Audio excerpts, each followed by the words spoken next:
स्वागत करते हैं आपका हमारे चैनल के अंदर। जैसा कि आप जानते हैं कि एक वक्त था जब भारतीय जनता पार्टी जो है तो उसके नेता और भारतीय जनता पार्टी खुद एक तरह से इस तरह के जो तो बयानबाजी कर रही थी कि अब की बार 400 पार, यानी कि 400 से ज़्यादा सीटें लाने की बात कर रही थी। और जो है तो जो कांग्रेस के बारे में या फिर इंडिया गठबंधन के बारे में खुलकर ये बात कहते हुए नजर आ रही थी कि जो है तो इंडिया गठबंधन 100 के पार भी नहीं जाएगा। सीधी तौर पर अगर 400 पार का मतलब हम समझे तो सीधी तौर पर ये निकल कर आता है कि 401 सीट या 400 से आगे। और भारत के संविधान के हिसाब से या भारत की कॉन्स्टिट्यूंसीज के हिसाब से अगर देखा जाए 543 सीट्स हमारे पास है। वैसे तो 545 सीटें हैं लेकिन 2 नॉमिनेटेड होती हैं। तो इसे लोकसभा की बात मैं कर रहा हूँ, राज्यसभा की अलग है, उसके ऊपर हम बात नहीं कर रहे हैं अभी। तो यहाँ पर अगर देखा जाए तो 543 सीटें।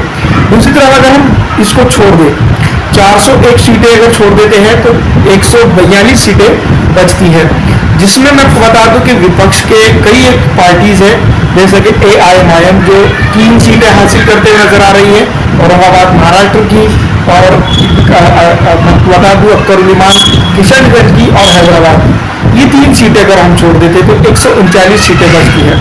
और कुछ ऐसे धुरंधर नेता जरूर हैं जो शिवसेना के भी हैं, जो मैं बता दूं कि JDS के भी हैं, जो मैं अलग अलग पॉलिटिकल पार्टीज के जो धुरंधर नेता हैं जिनको गिराने के लिए काफ़ी एड़ी चोटी का जोर लगाना होगा, जो इंडिया अलायंस के बाहर के भी है। तो ऐसे लोगों को अगर हम देखें तो तकरीबन ये 50 सीटें हो जाती है। तो सीधी तौर पर अगर हम बात करें तो 100 सीट के आसपास जो तो वो कांग्रेस के लिए छोड़ने की बात कर रहे थे। अगर सीधी तौर पर ये बात हम समझ सकते हैं। लेकिन पहले चरण के जो चुनाव प्रचार हुआ, जो चीज़ें हमने देखी, उसके बाद के जो मरहले हुए उसके अंदर जो तो पूरी तरह से हमारे भारत के प्रिय प्रधानमंत्री नरेंद्र मोदी, दोस्तों मैं बता दूं कि पहले चरण के पहले जो प्रचार प्रसार कर रहे थे, जिस तरह से उनकी भाषा थी, उनकी जो है तो मैं बता दूं कि आखिर तक आने तक अब तक के जो है तो पूरी बदल गई है।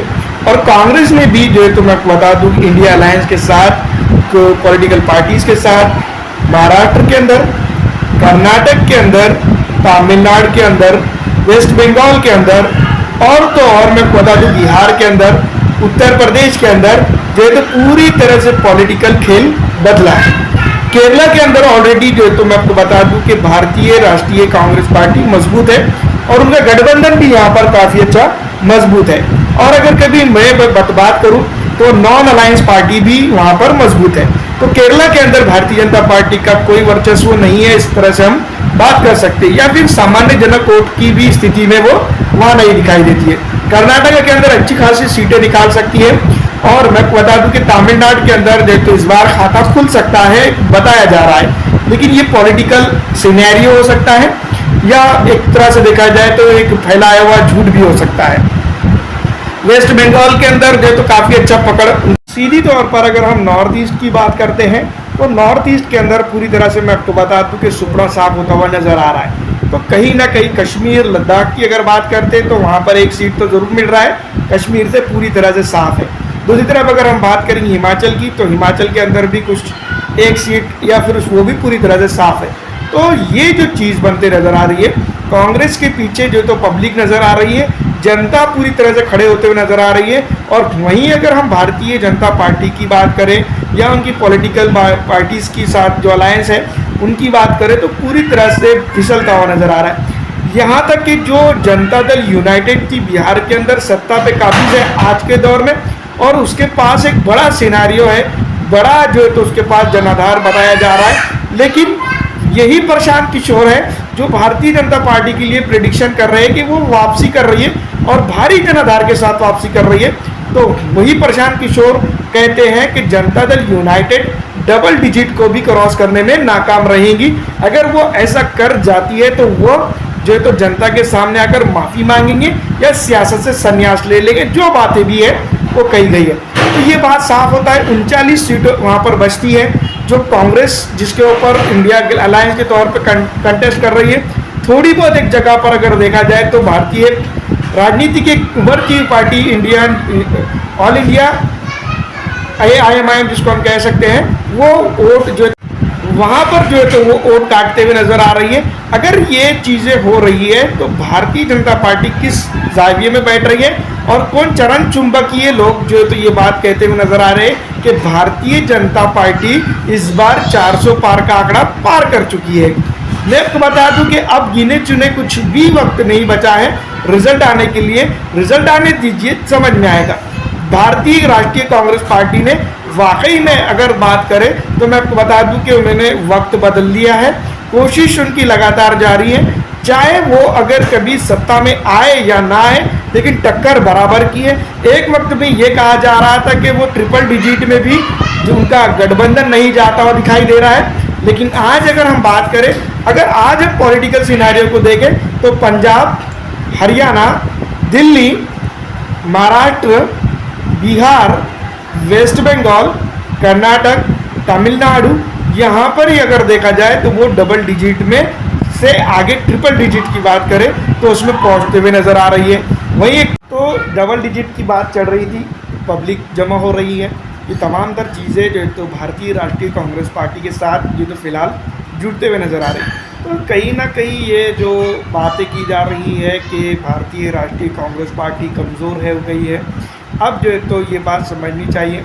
और जैसा कि आप जानते ही होंगे कि कुछ दिनों से भाषण के अंदर जो है तो कुछ एक तरह से नरमी दिखने को मिल रही है, मुसलमानों की तरफ से सॉफ्ट कॉर्नर देखने को मिल रहा है। हर जगह पर ये बात कहते हुए दिखाई दे रहे हैं हमारे भारत के प्रधानमंत्री नरेंद्र मोदी जी। पहले तो शुरुआत में कहते थे कि जो तो पूरे भारत के अंदर कांग्रेस गवर्नमेंट जब आ जाएगी तो ये मुसलमानों को, अल्पसंख्यकों को, मुस्लिम अल्पसंख्यकों को खास करके जो है तो ये चीज़ें वो करने वाली है।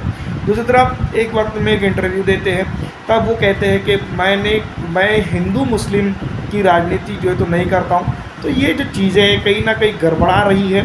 कुछ जगहों पर जाते हैं, धार्मिक चीज़ों का भी अपमान करते हुए नज़र आ रहे हैं उनके नेतागण। तो अब जो है तो परिस्थिति जो है तो पूरी तरह से गड़बड़ा चुकी है। यही गड़बड़ घोटाले की स्थिति जो है तो आने वाले दिनों के अंदर और देख लीजिएगा, उसके बाद देखते हैं कि क्या होता है। वैसे अगर कभी देखा जाए सरकार भारतीय राष्ट्रीय कांग्रेस पार्टी के गठबंधन की नहीं भी बनती है तो एक मजबूत विपक्ष के तौर पर वो यहाँ खड़े हो सकती है। कांग्रेस अगर सत्ता में वापसी करती है या फिर भारतीय जनता पार्टी सत्ता में वापसी करती है तो भारतीय जनता पार्टी के लिए इम्पोर्टेंट बात यह है कि उसको जो गठबंधन के साथियों जो है तो कंडीशन ऐसी है कि वो वापसी कर सकती है। अन्यथा यहाँ पर जो है तो भारतीय जनता पार्टी के लिए जो है तो काफ़ी मुश्किल हो सकता है। लेकिन कुछ पॉलिटिकल थिंक टैंकर ये भी कहते हैं कि जो गठबंधन के साथी है भारतीय जनता पार्टी जो है तो अल्पमत में जाएंगी। अल्पमत में जाने के बाद तकरीबन उसको 60 से 70 सीटें की दरकरार होंगी और ये जो 60 से 70 सीटें होंगी उनके NDA अलायंस के ज़रिए से पूरी की जाएंगी। तो सबसे पहले मैं आपको बता दूं कि कुछ लोग ये भी कह रहे हैं कि महाराष्ट्र से जो तो अजीत पवार की राष्ट्रवादी कांग्रेस पार्टी और शिवसेना एकनाथ शिंदे की और जो है तो जनता दल यूनाइटेड अगर ये सीटें निकाल देती है भारतीय जनता पार्टी की तरफ से, इधर चले जाती है और कुछ जो तो पॉलिटिकल दल जिसको हम कह सकते हैं कर्नाटक, आंध्र प्रदेश के अंदर और जो है तो फुल सपोर्ट में जो तो वाईएसआर कांग्रेस पार्टी कांग्रेस के साथ चले जाती है तो यहाँ पर जो है तो कुछ चीज़ें हो सकती है। लेकिन मैं आपको बता दूँ सीधे तौर पर अगर बात की जाए तो कांग्रेस ने खेल बदल दिया है, सब कुछ बदलता हुआ नज़र आ रहा है, माहौल जो है तो कांग्रेस की तरफ जाता हुआ नज़र आ रहा है। आपको क्या लगता है कमेंट करके ज़रूर बताएगा।